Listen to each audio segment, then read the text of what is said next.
So good evening, everyone. I suspect I really probably don't need to introduce myself, but I'm going to do so anyway. Gordon Rankin, a member of First Parish in Dover and your conference minister. Welcome to the first of our connecting sessions associated with our 2024 annual meeting. Hooray!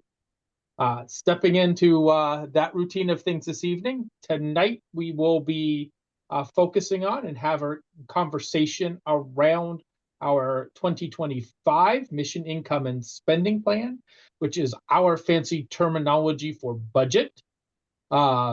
Just in case you wondered what that MISP thing was.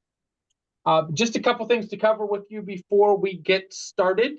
I'd remind you a little bit of some of the etiquette that we try to use in Zoom, particularly if you are not speaking and such. We encourage you to mute yourself so that we don't have background sound that distracts people from what the speaker is trying to say. If you have a question later on, please feel free to unmute yourself and ask the question. The chat function is also available. We can pick up questions from there as well. As you have seen a few moments ago, we started recording. All of our connecting sessions get recorded and they get posted on the conference's YouTube channel within a couple of days. So please be thoughtful in what you say tonight. Not that you can ask whatever questions you want, but think if there's anything that you say that you don't want to be said publicly. It may not be the appropriate place to give out your Netflix password. So,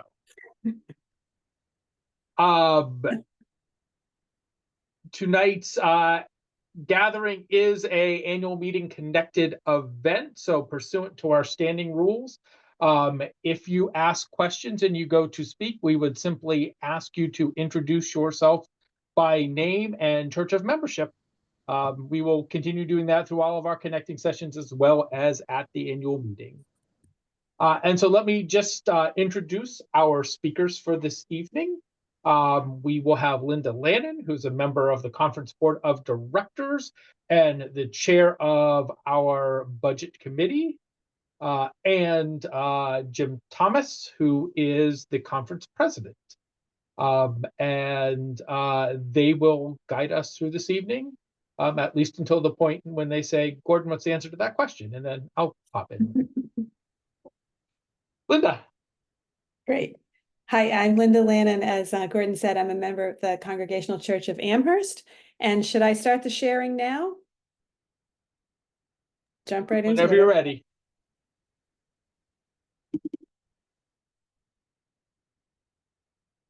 So are you, hang on.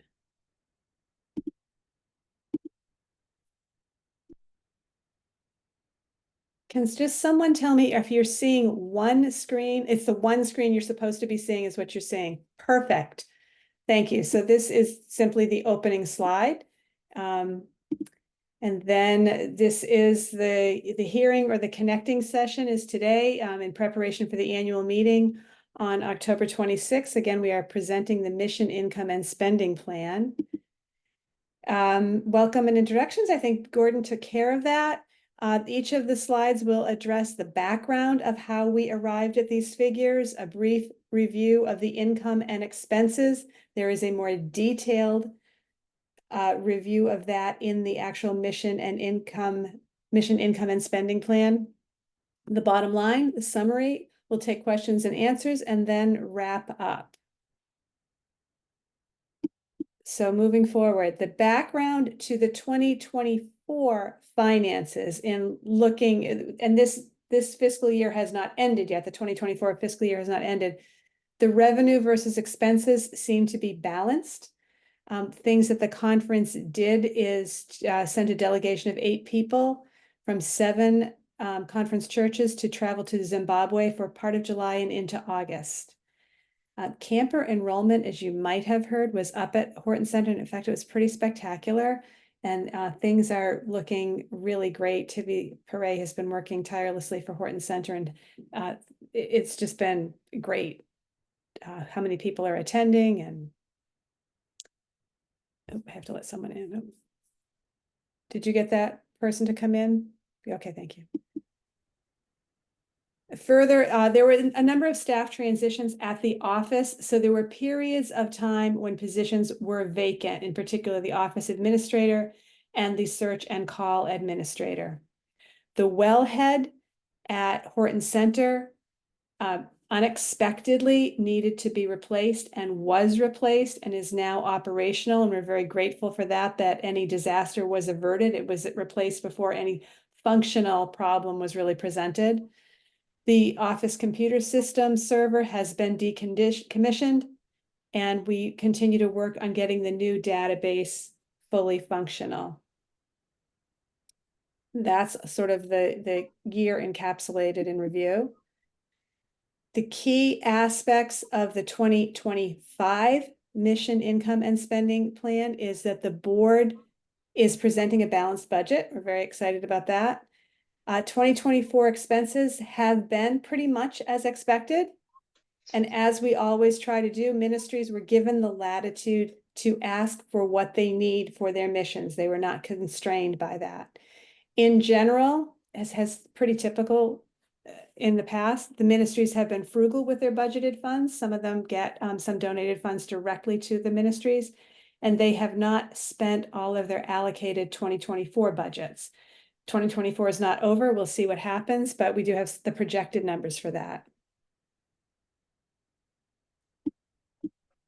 On the revenue side of things, our church's wider mission revenue projection is on track with the 2024 budget expectation. Fellowship dues are at $15 per member. I believe this is the third year they're going to be $15 per member. Yeah. And that is on track with the 2024 budget expectation. The cell tower and the office rental income, the two places where we have people paying us, has been relatively consistent. The office rental increased by about 1,100, and the cell tower income is projected to increase by about 1,800. More on the revenue considerations.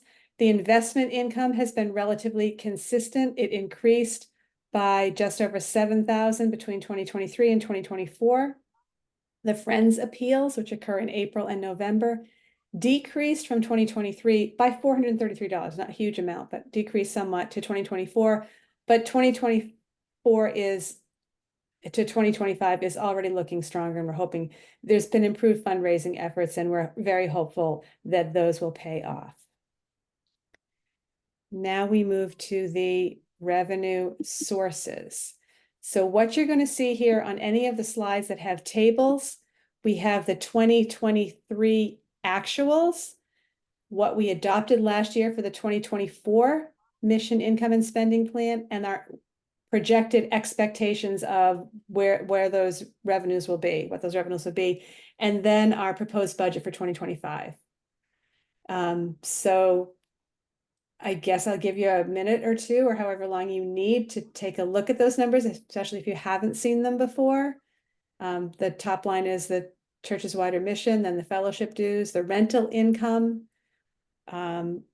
investments and administrative fees, you can read it, but Friends of the Conference, Horton Center, Verizon Tower. The Verizon cell tower rental income goes right back into Horton Center. So it's in the budget, but it's sort of an in and out. And the Horton Center appeal and release of restricted funds, and then the totals.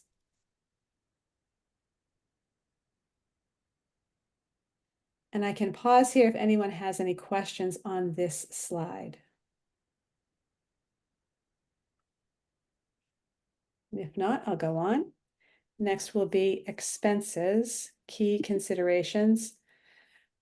Our national, our church's wider mission contribution is 25% of what we collect. We retain 75%. I believe this is also the third year that ratio has been in effect.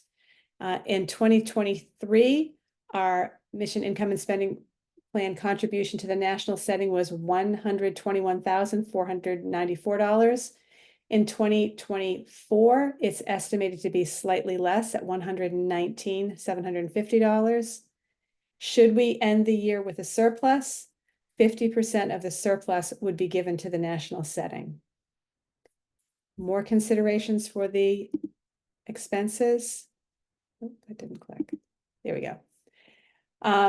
Ministry teams provided bottom-up estimated budgets. We didn't ask them to hold back on anything. Staffing expenses, overall, there was an increase of about 1.5%, or will be an increase of about 1.5%. 2.6% COLA increase for staff, cost of living. And there is an expected 7% increase in staff health and 2% in dental insurance. Continuing on with the expenses, the considerations for the expenses. The board continues to investigate ways to reduce energy consumption costs. We want to be wise consumers in that, and also faithful to the environment as much as we can. Gordon will be going on the second half of his sabbatical in early 2025.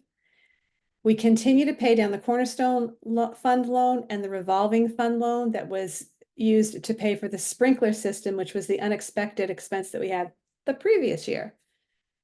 We paid this past year in 2024, we paid off the line of credit that we had taken out, which was about 70,000. So that's very good news.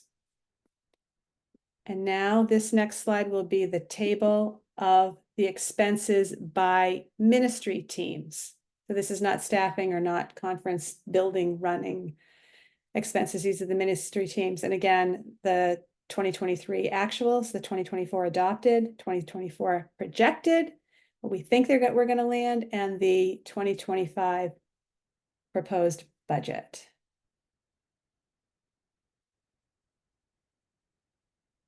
And I'll let you look at that for a minute.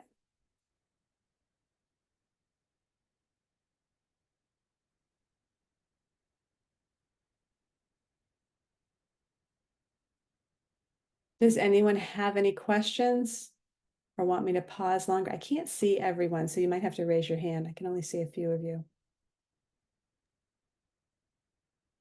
I think I'll go on. And here's the overall expenses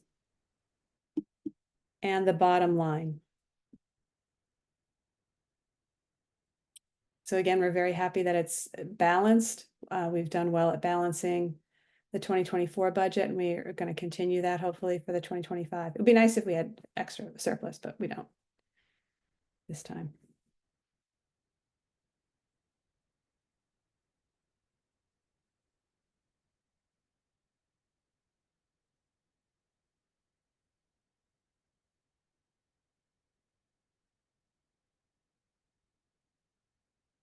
Does anyone have any specific questions on that? This is the second to last slide, so.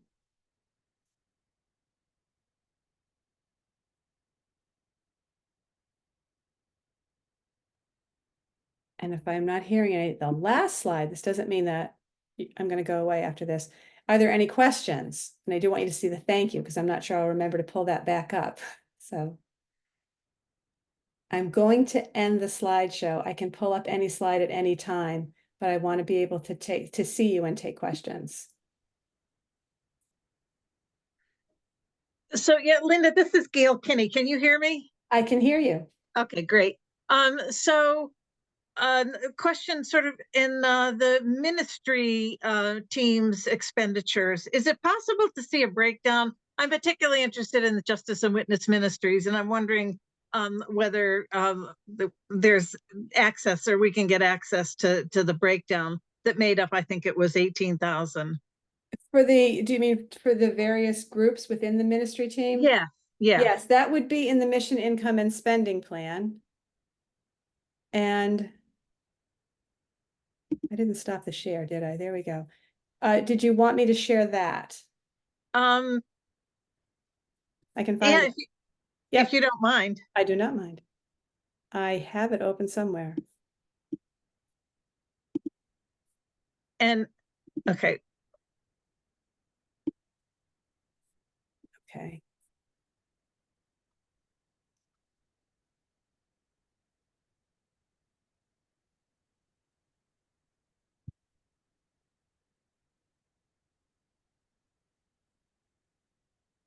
Do you see that? Yeah. It's not. So there's Justice and Witness Ministry. is 16,000, Yeah, and I was just you wanted to break it interested down. in the individual groups. I know what you want. I'm sorry to make you dizzy. And if you don't have it now, that's okay. I don't have it in a finalized form. Okay. I only have it, I think, in the draft form that Lydia gave. Gordon, does that sound right? Yeah, This- do you have a particular question, Gail? Because I have it open in front of me. Well, I just wanted to look at the whole thing. And just to look, I'm interested in all of the justice and witness ministry groups, but if you don't have it up on a slide, that's okay. Yeah, we don't have a slide for that because that's not the way we reported out to the conference. Right, I Um, understand. Yeah, but yeah, as I said, I have it in front of me, so if you, I can copy and paste it into an email or something if you'd like. Yeah, later. that would be great. If you could do that, that would be fine. And then I have another question on, I think it was the income side. Was one of the lines was withdrawal from restricted income or something like that? Can you explain that? I'm just curious. Gordon, I'd like you to take this one. But I do want to say I could show the justice and witness little table that I put in the budget narrative, but I'll let Gordon take that question first and come back to whether you want to see the narrative or not. Go ahead. Very good. So, the answer to the restricted fund piece is we have been very gifted down through the years with many very, very generous restricted funds for restricted purposes. At times, we have not used those as well as we could, and it's become one of the board's stewardship desires in the last few years, that if people have given us gifts to use for ministry, to make sure we're using that for ministry. So pretty much whenever we do a program, one of the questions we say is, do we have restricted funds available to help with this thing rather than using operating funds? And if we do have restricted funds available to help with that item, then it goes against that transfer of restricted funds piece. Okay. Because we don't know what the expenses are, it just all gets lumped together because you don't know what the expenses are until they get expended, and then we decide where to use it. But that's what that is. We're moving monies that, if it was given for, well, the most recent piece is we gave, I'm not going to remember the exact figure, but it was several $1,000s to help support the clergy convocation. That came from restricted funds rather than from operating funds. Okay, thank you. Okay. Gail, can I just share this with you and see if this is what you would like to see? Sure.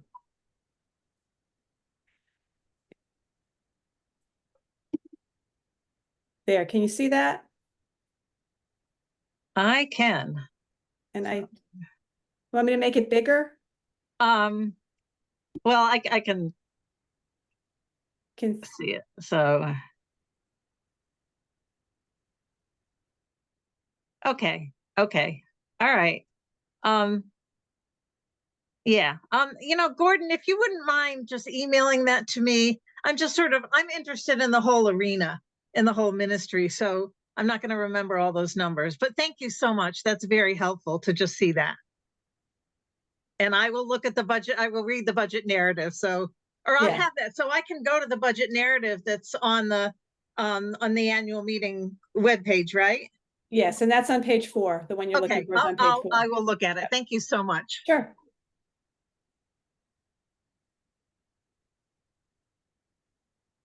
Are there any other questions, comments?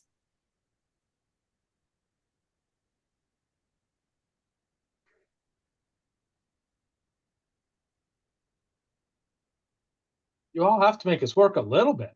I know, it's too easy. Like, we could really get tough questions at the annual meeting, so I'd rather practice here, so.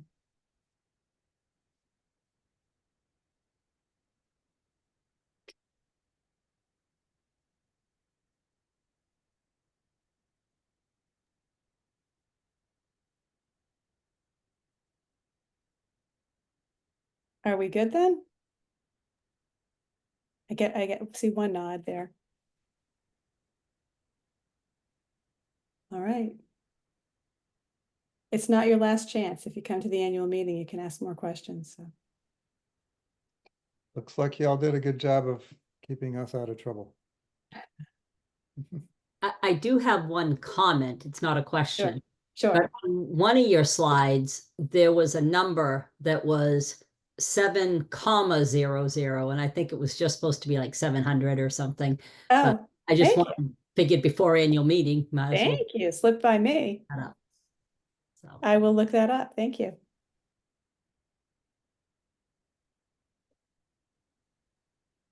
It's the expenses by ministry teams slide, Linda.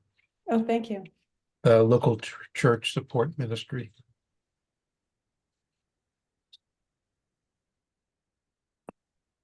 Thought I had them all. VUCC types, you never know where we'll put a comma. you were just still speaking. That's right.